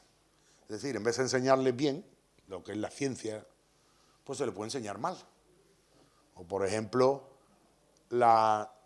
con inteligencia artificial, donde yo creo que va a haber una revolución, que ya la está habiendo, es en la salud, en el campo de la salud. Les voy a contar un pequeño ejemplo para que vean. En la Universidad de Stanford han inventado una inteligencia artificial que permite identificar las enfermedades pulmonares. Esta gente, varios profesores y profesoras de allí de Stanford, cogieron 250.000 radiografías de pulmón del hospital que tienen allí en la universidad y alimentaron, entrenaron, que es como se dice técnicamente, a la inteligencia artificial. ¿Y qué es entrenar? Le pone tienes que digitalizar evidentemente lo que le haya hecho y se la van metiendo y le va diciendo, esto es una neumonía, esto es un cáncer de pulmón, esto es un no sé qué. Lo hicieron con 250.000 personas. Cuando le ponían una radiografía de cualquier otra persona que no estaba allí, de los que habían metido, con un 94 y pico % identificaba la enfermedad. Pero es que, como vieron que el proyecto, los poderes sanitarios en Estados Unidos vieron el potencial de esta herramienta, le dijeron, bueno, pues tomar 4 millones más de radiografías para que ustedes se entrenen y le den más valor. Hoy en día esa inteligencia artificial, con una foto que tú le envíes desde aquí o donde estés en el mundo, se la mete a la inteligencia artificial de tu radiografía y te va a decir con un 99 y pico % la enfermedad que tienes pulmonar. Luego ya me dirán, no hay ningún médico que exista todavía o que haya nacido que no tenga errores por encima del 4, 3,5%. Eso dicen todos los estudios de los neumólogos, etcétera. Bueno, no me quiero enrollar, perdónenme que ya sí me estoy dando cuenta que me estoy viniendo arriba. Fabricación aditiva, esto es la impresión en 3D. Esto tiene una cantidad de utilidad tremenda, en la salud también. Por ejemplo, pasado mañana, yo creo que antes que pasado mañana, es que esto requiere dinero, evidentemente, en la sanidad. No nos van a poner yeso. Todas las cosas que nos pongan serán perfectamente adecuadas a mi... Si me he partido la muñeca, me harán por 3D, primero me escanearán todo esto, tendrán configurado todo esto y a partir de ahí me darán el molde perfecto, que me viene perfecto para mi muñeca, ¿va? Pero en el mundo de la empresa piensen que ahorra una cantidad de dinero porque muchos prototipos de productos que hay que ensayar pues cuestan un dinero hacerlo. Y sin embargo, con la impresión 3D, también denominada fabricación aditiva, esto cuesta 2 gordas. Y además tiene una gran ventaja, que en la mayoría de las ocasiones, la materia prima que tú utilizas, que en una impresora es la tinta, ¿no? Pues aquí puede ser de todo tipo. Bueno, han fabricado ya alimentos con impresoras 3D. Les recomiendo que miren por ahí por internet alguna hamburguesa hecha de 3D, ¿vale? ¿Y es comestible? Claro que sí, porque lo que se le ha echado es carne, una carne especial para que pueda entrar por el inyector. Mírenlo porque es muy curioso, ¿vale? Bien, el blockchain, la cadena de bloques. Bueno, esta es una tecnología que ustedes utilizan a diario. Si compran en plataformas, lo que no saben qué es lo que hay detrás. ¿Cómo es posible que yo sepa que el producto que yo he comprado en China está en el puerto de Shanghái en este momento? Pues porque evidentemente hay una cadena de bloques detrás. ¿Y qué es esto de una cadena de bloques? Bueno, en términos muy llanos, muy directos, perdón, no quiero complicar, como su propio nombre indica, se trata de eslabones que se van uniendo.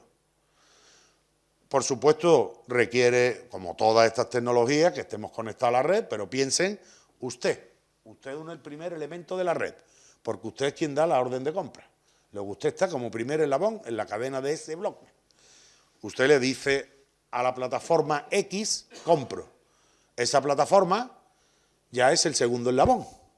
Esa plataforma se pondrá en contacto con el proveedor, si es que no lo tuviera en almacén, y el proveedor dirá si lo tiene, no lo tiene, en el momento que diga lo que diga, otro elemento más a la cadena, y así sucesivamente.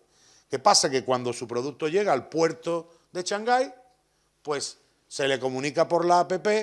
¿Por qué? Porque el del puerto de Shanghái ha metido un eslabón en la cadena para decir, este producto está aquí. Por supuesto, esto requiere codificación y todo este tipo de cosas, evidentemente, ¿vale? Código de barra, códigos MIDI y todo esto. Pero eso en esencia lo que son las cadenas de bloques. Que sepáis que es la tecnología que está detrás de las criptomonedas y que yo creo, no sé exactamente, pero creo que más pronto que tarde tendremos el Eurocoin, es decir, nuestra moneda europea digital. Y por supuesto lo que habrá detrás es una cadena de bloques, una blockchain. Tenemos por otro lado los drones. Los drones yo creía, antes de leer sobre estas temáticas, que los drones solo eran voladores. No. Científicamente los drones son tanto de aire, como de tierra, como de agua. ¿Va? Y bueno, también tienen una ingente cantidad de usos. No quiero pensar en los bélicos, porque a mí no me gusta la guerra, pero hay ejemplos de esta última guerra de libro.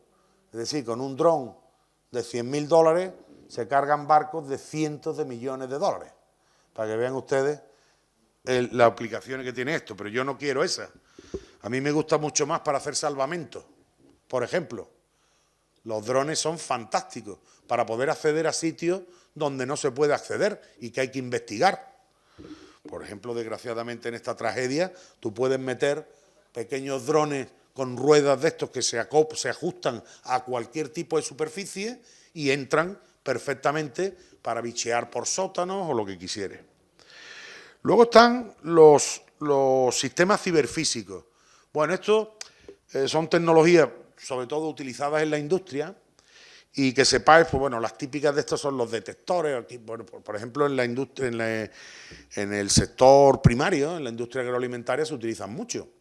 Por ejemplo, para clasificar, ¿no?, productos por tamaño, por peso, se hace todo con sensores digitales y hace lo que se llama el pasa no pasa, ¿vale? Y se van separando.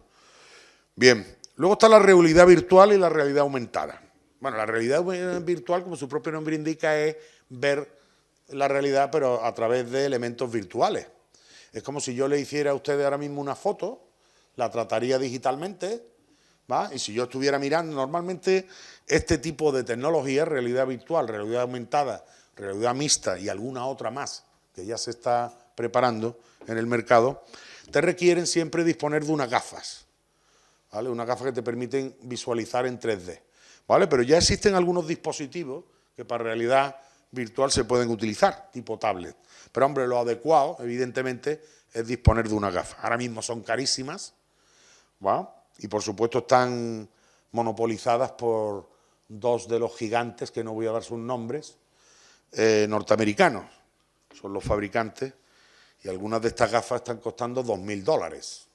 Vamos, que son 1.800 euros, vamos. No sé si es que son de oro o qué componente tienen. Bueno, eso es la realidad virtual. Ver realidades a través, en formato digital. ¿Y qué diferencia hay o cuál es la diferencia básica con la realidad aumentada? Pues la realidad aumentada es una derivación de la realidad virtual, pero donde el usuario dispone de más datos, de más información sobre lo que está viendo. Piensen, por ejemplo, en turismo. Tú llevas una gafa de realidad aumentada y tú vas andando por la calle y si le dices que te informe, tú miras a la izquierda y te dirá, ese edificio lo construyó el arquitecta no sé qué, es del año no sé cuánto. Es decir, amén de ver virtualmente el objeto o el sujeto o lo que sea, se introduce información y datos adicionales para un mayor conocimiento de esa persona física o jurídica o ese monumento o lo que fuere. Estas dos de aquí, el CRM y el ERP, yo no voy a dar los nombres en inglés, los tienen ahí, no obstante, que sepan, los ERP son como software centralizados que permiten gestionar, normalmente están pensados para empresas, pero por ejemplo yo que tengo un hermano Guardia Civil sé que en la Guardia Civil se utilizan, ¿vale? También los ERP. ¿Y qué son estos? Son un software que agrupa todas las áreas de tu empresa y que tú, a partir de datos e información que le vas introduciendo, pues este ERP te fabrica indicadores, te dice la situación que tienes, financiera, la comercial, etcétera, etcétera. En definitiva, son software que te permiten gestionar de manera completa, integrada, una compañía o una administración. ¿Va? Si bien es cierto que están pensados básicamente para empresas, pero que hay administraciones públicas que lo están utilizando. Yo lo sé por la Guardia Civil, porque mi hermano trabaja en la Guardia Civil, bueno, ya se ha jubilado, y él me contaba que utilizaban distintos paquetes de SAP. SAP, no sé si les suena, es el ERP líder mundial. Es alemán y el segundo es Oracle. Esos ahora mismo, como suelen ser bastante caros, pues solo lo utilizan las grandes compañías, ¿eh? Y alguna compañía de tamaño medio que tiene mucho interés en una gestión digital y más moderna de la compañía. Y el CRM, si me han entendido lo que es el ERP, pues el CRM es lo mismo que yo le he contado, pero aplicado exclusivamente al ámbito comercial y de marketing de una empresa o de una institución. Por ejemplo, cuando una empresa te felicita por tu cumpleaños, que sepa que no es que se ha acordado de ti el jefe o la jefa de marketing. ¿Le queda claro o no? Es que el CRM que tenga esa empresa, pues le ha dado la orden y ha hecho automáticamente la felicitación. ¿Vale? Bien. Internet de las cosas. Esto lo tenemos en casa. Bueno, igual no todo, pero seguro que algo de Internet, porque el que más y el que menos tiene un chatbot, ¿no? Bueno, debería dejar chatbot porque eso diría más inteligencia artificial, no quiero liarle. Han visto, por ejemplo, los limpiadores estos, ¿cómo se llaman? Las congas. Bueno, conga, bueno. El aparatito ese, vamos, es que tú le das la planimetría, no le tienes ni que, ya antes le tenías que dar la planimetría de tu casa. Ya ni eso. Te sale el aparatito, te escanea solo la superficie, sabe dónde está su sitio, que es donde tiene que ir a cargarse y a vaciarle la porquería. Pues eso es Internet de las cosas. ¿Qué es lo que es al final? Conectar objetos a través de una red para que cumplan cierta utilidad. Más pronto que tarde veremos los frigoríficos con Internet de las cosas. Y será fantástico, porque para productos perecederos nos tendremos que olvidar de comprar. ¿Por qué? Porque nosotros tendrán detectores y en la huevera tendrá un detector de huevera, de huevos, por ejemplo. Y tú le dirás, quiero de estos de seguridad 3 huevos. Es decir, no quiero nunca tener menos de 3 huevos. O sea, vaya expresión. Bueno, no me he dado cuenta. Bueno, eran botes de leche, se me había olvidado. Eran envases de leche, que da igual, si me da igual el producto. Me da igual. Y él mismo, ¿vale? Yo una vez que se lo diga, cuando vea que hay 3 botes de leche, emitirá el pedido directamente a nuestro supermercado, ¿ok? Y se realizará la compra. No se rían. Esto es una realidad. A ver si se creen que esto es... En fin, que no. Bueno, de hecho ya existen, mírenlo. Lo que pasa es que tienen un precio descomunal. Así que, vamos, ¿qué es lo que hay que hacer con todo esto de las nuevas tecnologías? Esperarse un poco, ¿vale? Por eso tiene un ciclo de vida. Es como lo de los móviles, ¿no? Todos los niños, mis hijos, todos quieren todo el último modelo. Que yo, compra el anterior, que es prácticamente igual y te va a cortar la tercera parte. Así de claro. Bueno, y terminando, los clones digitales. Esto tiene también una enorme utilidad que ahora mismo se está utilizando en la industria. Por ejemplo, en Airbus tienen clones digitales de sus aviones. Y eso es fantástico, porque tú haces pruebas, pues por ejemplo, de fatiga de un material. Bueno, voy a simular que el avión está 300 horas funcionando sin parar. Y todo eso te lo simula digitalmente con el clon. Y te mide y te va a decir cuándo se va a estropear, cuándo hay que hacerle el mantenimiento. Y además los operarios, mezclados con realidad virtual, con gafas, entran dentro del avión y ven todos sus cableados, ven su... En fin, esto también... Yo le veo también muchísima salida, y ya se lo lanzo, ya no los clones digitales en productos, sino en personas. Daros cuenta que le quedan 2 telediarios también, los famosos metaversos.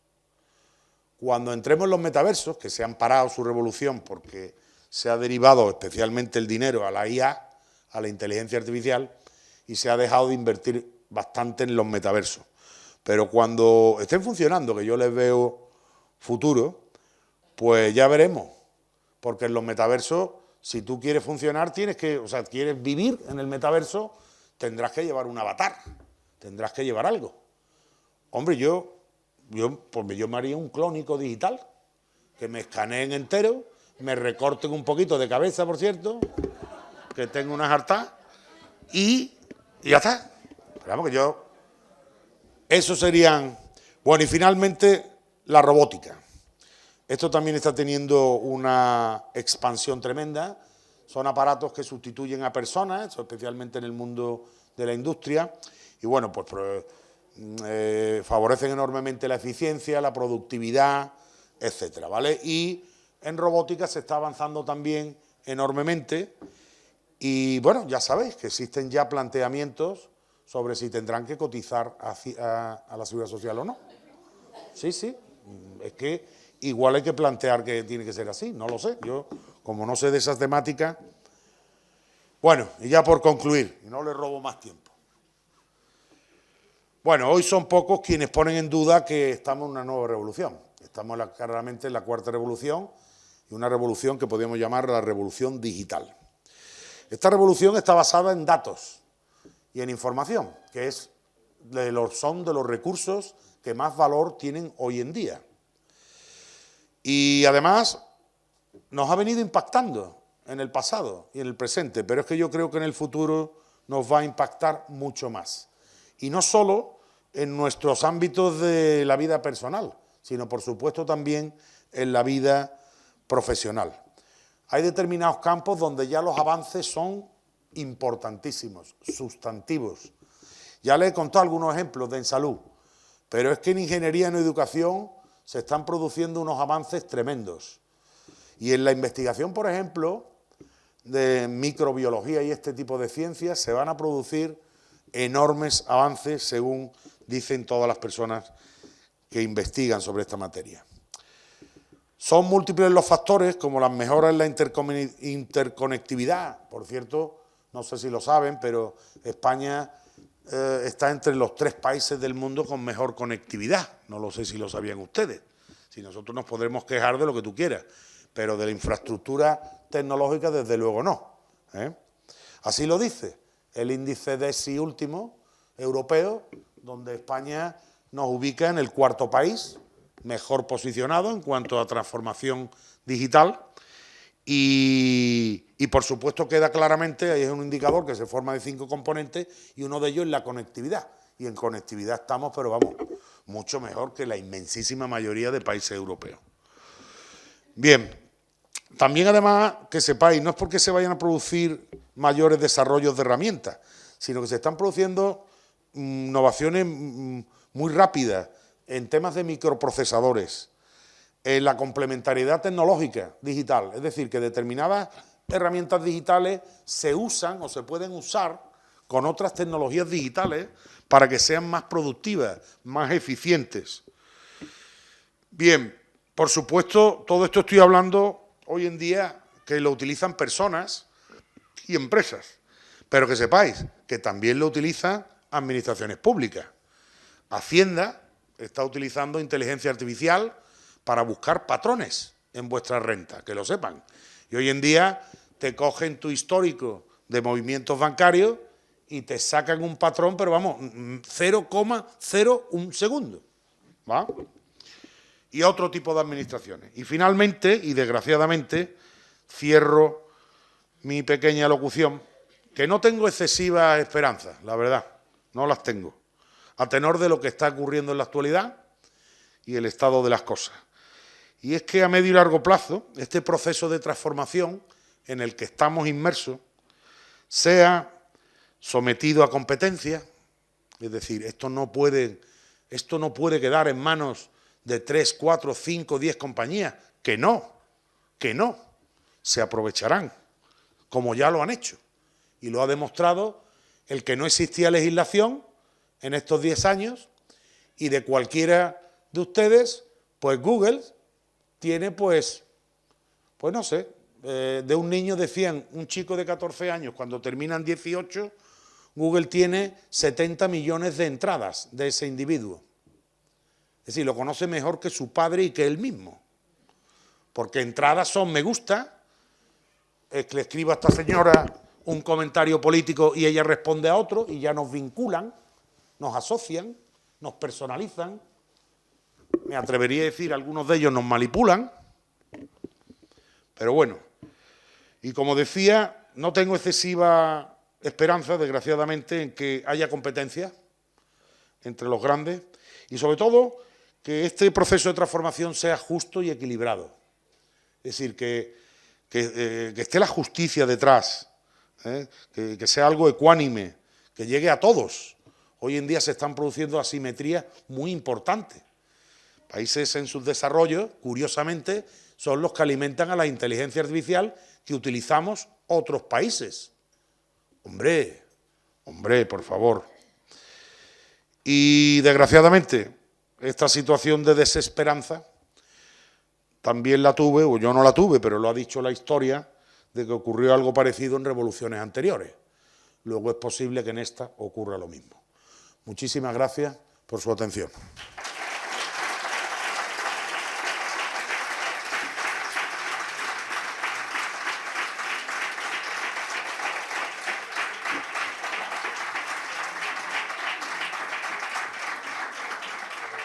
Todo acto termina con las palabras de las autoridades que nos han acompañado. En este caso, pues pasamos a cerrar el acto con las palabras del señor alcalde y luego termina la locución del director del aula dando la inauguración del curso en nombre del rector. Cuando quiera, Juan Manuel. Muchas gracias, Paco. Buenas tardes a todas y a todos. A los compañeros de mesa, Jesús, por acompañarnos siempre y ponerle tanto cariño y tanta implicación al desarrollo del aula, a Flori, y enhorabuena a Fernando por una conferencia para mí brillante y con un tema que llevo investigando, estudiando desde hace tiempo y me parece apasionante. Así que enhorabuena. Desearos al alumnado que comienza y se incorpora este año al aula, pues que tengáis un curso fructífero, a todos también, como es lógico al resto del alumnado, pero especialmente a los nuevos que comenzáis, porque os adentráis en un mundo nuevo y que en gran parte pues se nutre también de la ilusión que os contagian vuestros compañeros y compañeras. Lo decía antes Jesús en sus palabras. Tenemos este año 125 alumnos y alumnas en formación continua, en el último curso, que estáis ahí, entre comillas, enganchados al aula de la experiencia, con muchísimas ganas y que lo he repetido en más de una ocasión, habéis sido los principales embajadores y el elemento motivador para que haya llegado tanta gente durante estos últimos 12 años al aula. Y quizás no seáis conscientes, pero yo como alcalde sí lo soy, porque os analizo desde otra... os analizo desde otra perspectiva, lógicamente como alcalde, y lo que supone el aula de la experiencia para la vida de un pueblo como Los Palacios y Villafranca. y la riqueza que tiene o que aportáis al poder compartir conocimiento, experiencia, porque sois de perfiles pues muy variopintos. Hay desde personas que tienen estudios universitarios, han sido profesores, a otras que no pudieron estudiar por el desarrollo o las circunstancias de la vida. Pero todos sois compañeros y tenéis la oportunidad de compartir ese conocimiento, toda esa experiencia que sin duda pues contribuye a enriquecer enormemente la vida en los Palacios y Villafranca. La ilusión con la que afrontáis pues todas y cada una de vuestras clases. También se refería antes Jesús a la experiencia de Fernando. Cuando se da clase a alumnado joven, pues te encuentras unos con más motivación, otros con menos, pero cuando se le da a un alumnado ya de unos años, pues se comprueba enormemente que sabéis perfectamente la valía del tiempo y que estáis aquí porque queréis y venís con motivación y con una puntualidad pues que no falla, y además luego os quedáis al finalizar las clases pues preguntando porque os parece todavía poco, pues os parecen cortas las horas de clase. Y eso pues sin duda es una iniciativa que hay que reconocerle a la Universidad de Sevilla pues la apuesta, porque sin duda la sociedad es mejor gracias al aula de la experiencia. Así que os doy la enhorabuena, espero que tengáis un buen curso y que para el año que viene, pues en formación continua, pues sigamos también manteniendo un volumen importante de alumnos y alumnas. Y luego pues me voy a, por referirme también a algunas de las cuestiones y terminar ya que ha mencionado Fernando, si las traemos a la dimensión práctica a la que tenéis vosotros como ciudadanos y nosotros como ayuntamiento, este verano vivimos un ejemplo en el Ayuntamiento de Sevilla de cómo pues piratas informáticos pues hackearon los sistemas, se apoderaron de los datos e incluso tuvo que intervenir el Ministerio de Defensa con los servicios de inteligencia porque bloquearon por completo los padrones fiscales, las nóminas, todo el funcionamiento del Ayuntamiento de Sevilla, para que seamos conscientes de la importancia que tiene el momento en el que estamos viviendo, pues que las administraciones públicas seamos conscientes de toda esta revolución que se está viviendo, porque en un momento determinado se paraliza el funcionamiento de un país. Meses antes del Ayuntamiento de Sevilla hackearon los sistemas del Ministerio de Trabajo y se bloquearon las prestaciones sociales, por ejemplo. Y eso pues implica a las administraciones un esfuerzo de invertir en seguridad informática. Esos servidores de los que hablaba Fernando, nuestro ayuntamiento invierte todos los años una pasta en modernizar sus sistemas. Nosotros guardamos la información, evidentemente con sistemas de protección de datos, pues en la nube, como todas las administraciones, porque es que no se puede funcionar de otra manera. Y todos esos elementos positivos que tiene la inteligencia artificial o todos los elementos que ha enumerado Fernando, pues también conllevan riesgos. Y las administraciones, pues, somos muy conscientes de esos riesgos y debemos ir, pues, no 2 pasos por delante porque es imposible a la velocidad a la que se producen los cambios, pero sí acorde con los tiempos, pues, para garantizar la seguridad de los ciudadanos. Hay sistemas de Big Data que nos permiten saber, pues cuando a la Feria del Ganado en un fin de semana pues vienen 90.000 personas, si 5.000 son de la provincia de Sevilla o vienen de la provincia de Huelva simplemente por los sistemas del móvil que tienen. Si pertenecen a una compañía, pertenecen a otra y te permite perfectamente saber pues el perfil de dónde vienen. ¿Pues para qué? Pues para orientar luego la publicidad, el marketing. Eso lo hace un ayuntamiento, lo hace el Ayuntamiento de Sevilla, lo hace y así se funciona. Hoy en día, aquí, tenemos más información que la que ha tenido la humanidad en millones de años de evolución. En millones de años, que se dice pronto. Aquí, guardado. No aquí, porque esto es muy grande. En los microchips que tienen por aquí o en la memoria que se tiene aquí, que es muy pequeñita. Antes le enseñaba a Jesús una fotografía de un disco duro del año 1956. Y tenía capacidad para 3,5 megas, que eso es lo que ocupa la memoria que ocupa una fotografía, y que no sea muy grande, de mucha capacidad. Pues era casi un contenedor de los que van en los barcos, subiéndolo unos cuantos de hombres, eso 3,5 megas.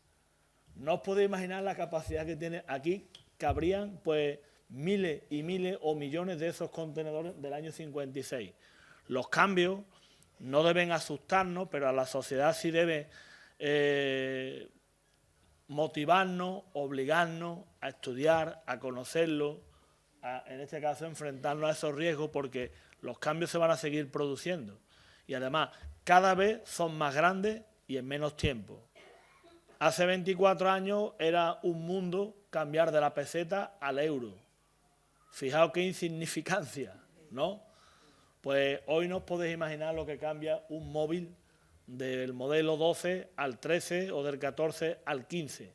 Pero del 1 al 12 han podido pasar 5 o 6 años y es brutal el cambio. Pues todo eso se aplica a la gestión de la administración pública, a la docencia, a los chavales hoy en el instituto pues utilizan los chats para hacer los trabajos y algunos profesores tienen que prohibir en clase, no, esto hay que hacerlo aquí directamente, porque evidentemente pues nosotros hemos tenido, y vosotros que sois, yo tengo 47 años, vosotros algunos podríais ser mis padres y mis madres, pero hemos tenido una educación totalmente distinta, yo ya que me he educado en las nuevas tecnologías, a la que tienen mis hijos, que son adolescentes.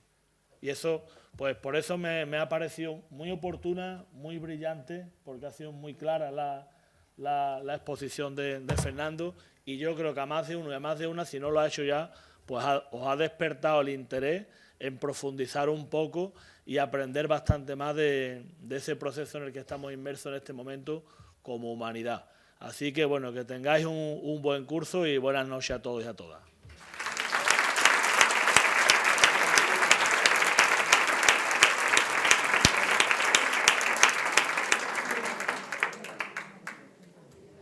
Pues nada, muchísimas gracias, señor alcalde, querido Juanma.